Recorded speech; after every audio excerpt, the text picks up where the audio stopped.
Thalassaemia আজকে আমরা discuss করবো। থ্যালাসেমিয়া কথাটার অর্থ কি, আক্ষরিক অর্থ কি, মানে লিটারালি মানে কি। থ্যালাস কথাটার অর্থ, এই থ্যালাস এই কথাটার অর্থ হচ্ছে সি, সি।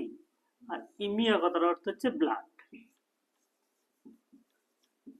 আগে এটা মেডিটেরিয়ান এলাকায় হতো, ওই জন্য নাম হচ্ছে থ্যালাসেমিয়া, মেডিটেরিয়ান এলাকায় হতো। থ্যালাসেমিয়া কথাটা জানার আগে প্রথমে যেটা জানতে হবে থ্যালাসেমিয়া জিনিসটা হচ্ছে কেন। তাহলে হিমোগ্লোবিন আমরা জানি, কি জানি? হিমোগ্লোবিন। হিমোগ্লোবিন যদি আমরা বের করি তাহলে হিম প্লাস গ্লোবিন কি হলো? তাহলে হিমোগ্লোবিন কি হলো? হিম প্লাস গ্লোবিলিন। হিমটা কি? আয়রন। এক্স্যাক্টলি, হিমটা হচ্ছে আয়রন। আর গ্লোবিলিনটা কি? প্রোটিন, তাই তো? এই গ্লোবিলিনে দুটো চেন থাকে, দুটো আলফা চেন, দুটো বিটা চেন। তাহলে কি? দুটো আলফা চেন আর দুটো বিটা চেন, দুটো আলফা চেন, দুটো বিটা চেন। এই আলফা চেনটা হচ্ছে 16 নম্বর ক্রোমোজোম আর বিটা চেনটা হচ্ছে 11 নম্বর ক্রোমোজোম। এদের ডিফেক্ট হলে তখন থ্যালাসেমিয়া হয়। এবার কি হয়, এই পর্যন্ত গেল। এবার তাহলে গ্লোবিউলিন প্রোটিন, তার দুটো আলফা চেন, দুটো বিটা চেন, এরা হচ্ছে 16 নম্বর ক্রোমোজোম। লিখে রাখি, এটা 16 আর এটা 11। তাহলে এটা 16 নম্বর ক্রোমোজোম, এটা 11 নম্বর ক্রোমোজোম। এবার জানতে হবে আরবিসি মানে লোহিত রক্তকণিকা। আর বিসি, আরবিসি কেমন দেখতে? বাইকনকেভ শেপ। ঠিক আছে, যদি আমরা একটু সুবিধার্থে বাইকনকেভ শেপ যদি এরকম ভাবি, বাইকনকেভ শেপ, যখন এই আলফা চেন আর বিটা চেন এদের রেশিওর পরিবর্তন হবে, ধরো আলফা চেন যদি অ্যাবসেন্ট হয় সেটা বিটা চেন দ্বারা রিপ্লেস হবে, তখন এই আরবিসি শেপটা চেঞ্জ হয়ে যাবে। চেঞ্জ হয়ে গেলে তখন আরবিসি যখন স্প্লিনের মধ্যে দিয়ে যাবে ওগুলো রাপচার হয়ে যাবে, তাহলে তাড়াতাড়ি আরবিসি সেলগুলো নষ্ট হয়ে যাবে। ঠিক আছে, এবার আলফা চেন আর বিটা চেনে আছে, এই জায়গাটা খুব ইম্পর্টেন্ট, ভালো করে শুনতে হবে। তাহলে মনে করো এই একটা আলফা চেন আর একটা আলফা চেন, দুটো করে আলফা চেন, কেন? কারণ ক্রোমোজোম পিয়ারে হয়। তাহলে দুটো আলফা চেন আর দুটো ধরো বিটা চেন, আমি এই দুটো বিটা চেন, এই দুটো বিটা চেন। তাহলে এটা আলফা, এটা বিটা। আলফা চেন দুটো, বিটা চেন দুটো। এবার আলফার গায়ে দুটো করে জিন থাকে আর বিটার গায়ে একটা করে জিন থাকে। যখন এই আলফা চেনে গন্ডগোল হয় তখন আলফা থ্যালাসেমিয়া, বিটা চেনে গন্ডগোল হলে তখন বিটা থ্যালাসেমিয়া। যখন আলফা চেনে কোনো একটা অ্যাবসেন্ট হলো, মনে করো একটা জিন অ্যাবসেন্ট, এই একটা জিন কিন্তু সাপ্রেস হবে বাই বিটা চেন। ঠিক আছে, আচ্ছা এবার আমরা বলি, এবার ধরো মনে করো চারটে জিনের ডিফেক্ট, চারটে জিনে ডিফেক্ট মানে চারটে জিনই অ্যাবসেন্ট। চারটে জিন যখন অ্যাবসেন্ট থাকছে তখন তাকে কি বলে? তখন কি বলে? হাইড্রক্স ফিটালিস, বাচ্চা মায়ের পেটেই মারা যাবে, ইন্ট্রাইউটেরাইন ডেথ হবে। তাহলে হাইড্রক্স ফিটালিস, হাইড্রক্স ফিটালিস। হাইড্রক্স ফিটালিস তাহলে কত হবে? চারটে জিন অ্যাবসেন্ট। তাহলে চারটে জিন অ্যাবসেন্ট, যখন তিনটে হবে তখন তো কি বলে? H disease. তাহলে তিনটে, তিনটে জিন হলো। তাহলে এখানে কি মারা যাচ্ছে? Intrauterine H ডিজিজে। এটা একটু পরে এর ব্লাড ট্রান্সফিউশনের দরকার হবে, সিভিয়ার অ্যানিমিয়া হবে। আর একটা কি হলো, যদি তিনটে হয়ে গেল, এবার যদি দুটো হয় তখন আলফা থ্যালাসেমিয়া মাইনর। কি হলো? Alpha thalassaemia minor, minor minor মানে হচ্ছে দুটো দুটো জিন অ্যাবসেন্ট। আর যখন একটা জিন অ্যাবসেন্ট হবে তখন কিন্তু কোনো কিছুই হবে না, কোনো সিমটম। তাহলে আবার চারটে জিন থাকছে, চারটের মধ্যে যদি চারটেই অ্যাবসেন্ট হয় তাহলে হাইড্রক্স ফিটালিস, সেটা একটা সিভিয়ার কন্ডিশন, ইন্ট্রাইউটেরাইন বেবি মারা যাবে। যদি তিনটে হয় তখন তাহলে এইচ ডিজিজ বা বার্ড ডিজিজ, তখন হচ্ছে কিছুদিন যাওয়ার পরে অ্যানিমিয়া হবে। এটাও কিন্তু একটা মেজর ভ্যারাইটি। আর আলফা থ্যালাসেমিয়া মাইনর মানে দুটো অ্যাবসেন্ট, পেশেন্টের হয়তো হালকা পরিমাণে অ্যানিমিয়া আসবে, খুব একটা মেজর এফেক্ট হবে না। আলফা থ্যালাসেমিয়াটা বোঝা গেল। এবার আমরা বিটা থ্যালাসেমিয়ার পার্টটা যাই।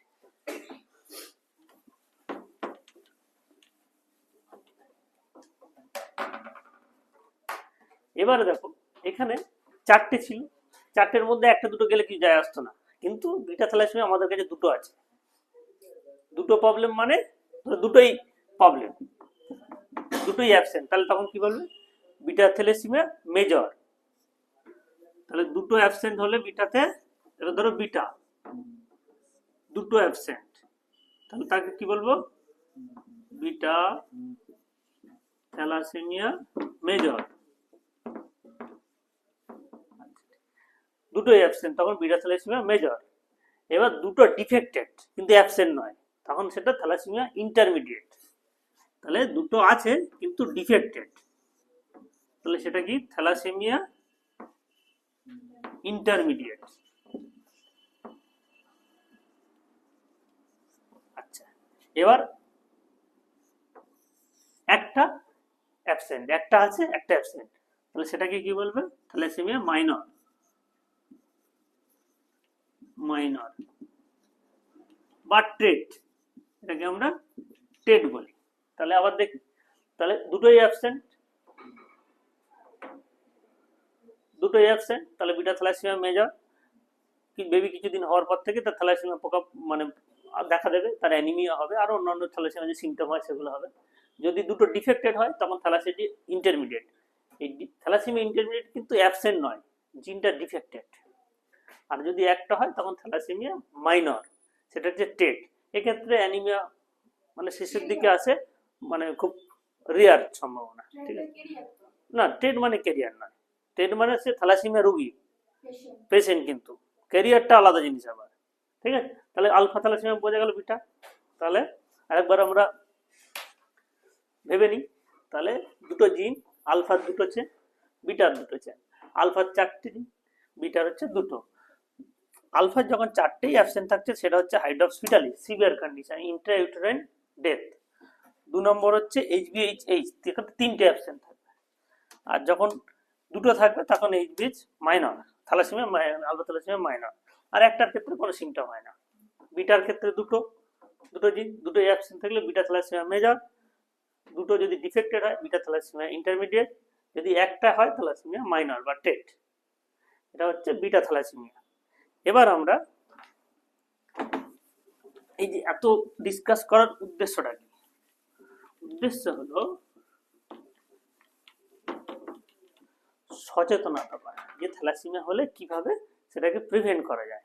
এবার আমরা ছোট্ট একটা উদাহরণ দিচ্ছি। ধরো বিটা থ্যালাসেমিয়া ট্রেট বা মাইনর, এটা হচ্ছে বাবার দুটো জিন, আর এটা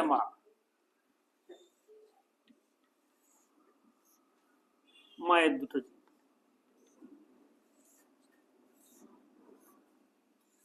স্টেট মানে একটা করে জিন, তাহলে বাবার একটা জিন ভালো, একটা জিন ডিফেক্টেড। মায়ের একটা জিন ভালো, একটা জিন ডিফেক্টেড। ঠিক আছে, কারণ দুজনেই ট্রেট, মানে এখানে বাবাও ডিফেক্টেড মানে ফাদার ট্রেট, এখানে মাদারও ট্রেট। তাহলে এদের যদি বেবি যেগুলো হবে, তাহলে প্রথমে ধরো এই ক্রোমোজোমের সাথে এই ক্রোমোজোমটা, তাহলে কি হচ্ছে বাবার ক্রোমোজোম পেল, মায়ের ক্রোমোজোম পেল, তাহলে দুটো নর্মাল। এবার হচ্ছে বাবার এই ক্রোমোজোমের সাথে মায়ের এই ক্রোমোজোম, তাহলে কি হলো, বাবার পেল আর মায়ের মায়ের একটা ডিফেক্টেডটা পেয়েছে, ঠিক আছে। এবার বাবার এই ক্রোমোজোমের সাথে মায়ের এই ক্রোমোজোম,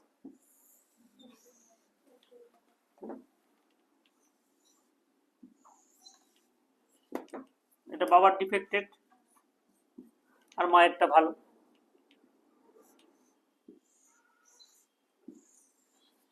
এবার ধরো বাবার এই ক্রোমোজোমের সাথে মায়ের এই ক্রোমোজোম, তাহলে কি হলো, বাবার ডিফেক্টেড মায়েরও ডিফেক্টেড, তাহলে বাবার ডিফেক্টেড এটা, মায়ের ডিফেক্টেড। তাহলে এখান থেকে আমরা কি দেখতে পাচ্ছি, এখানে থ্যালাসেমিয়া বাবা, থ্যালাসেমিয়া মাইনর টেট মা, এদের যদি করা হয় তাহলে 25% কি হচ্ছে নর্মাল বেবি, আর 50% হচ্ছে থ্যালাসেমিয়া টেট, আর 25% থ্যালাসেমিয়া মেজর। এই জন্য বিয়ের আগে প্রি ম্যারিটাল কাউন্সিলিং করতে হবে বা তাদেরকে ব্লাড টেস্ট করতে হবে, বোঝা গেছে। তাহলে বাবার ট্রেট, মা ট্রেট। এবার হচ্ছে বাবার এখানে বেবি হলো, 4টে বেবির মধ্যে তাহলে 25% মেজর। এবার তুমি ভাবো বাবা ভালো, এই বাবার প্রবলেম আছে, মায়ের প্রবলেম নেই, ভাবো, উল্টে দাও জাস্ট, যে বাবা ট্রেট মা নর্মাল, বাবা ট্রেট মা নর্মাল, তাহলে প্রথমটা নর্মাল, দ্বিতীয়টা এটার সাথে আমরা এটা করেছি, তাহলে এটাও নর্মাল হবে, ঠিক আছে, তাহলে এটাও নর্মাল হবে, একটা নর্মাল। আবার বাবার এটার সাথে মায়ের এটা, তাহলে এটাও এটা এটা ডিফেক্টেড থাকলো, ঠিক আছে, এটা টেট হলো। আবার বাবার এটার থেকে মায়ের এটা হলো, মানে এটাও টেট হলো, তাহলে দুটো নর্মাল হলো, দুটো টেট হলো, 50%। তাহলে সেক্ষেত্রে আমাদের রেশিওটা 50-50 হলো, 50%। তাহলে বুঝতে পারছি, যদি আমরা বিয়ের আগে যদি জানতে পারি তাহলে তাদের থ্যালাসেমিয়া হওয়ার সম্ভাবনা নেই।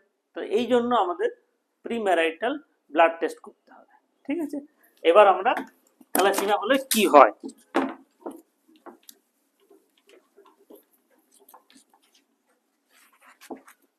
থ্যালাসেমিয়া হলে কি হয় বলো, কি হয় বলো। শরীরে রক্ত কমে যায়, তারপরে বাচ্চাদের ক্ষেত্রে অনেক রকমের শারীরিক অসুস্থতা, মানে ঠিকঠাক গঠন না হওয়া। এবার সাইন সিমটম, তাহলে প্রথমে কি হবে, অ্যানিমিয়া হবে, সিভিয়ার অ্যানিমিয়া হতে পারে, অ্যাকর্ডিং টু তার ক্লাসিফিকেশন একটু আগে বলেছি, তাহলে সিভিয়ার অ্যানিমিয়া হতে পারে। আর কি হয়, তাহলে অ্যানিমিয়া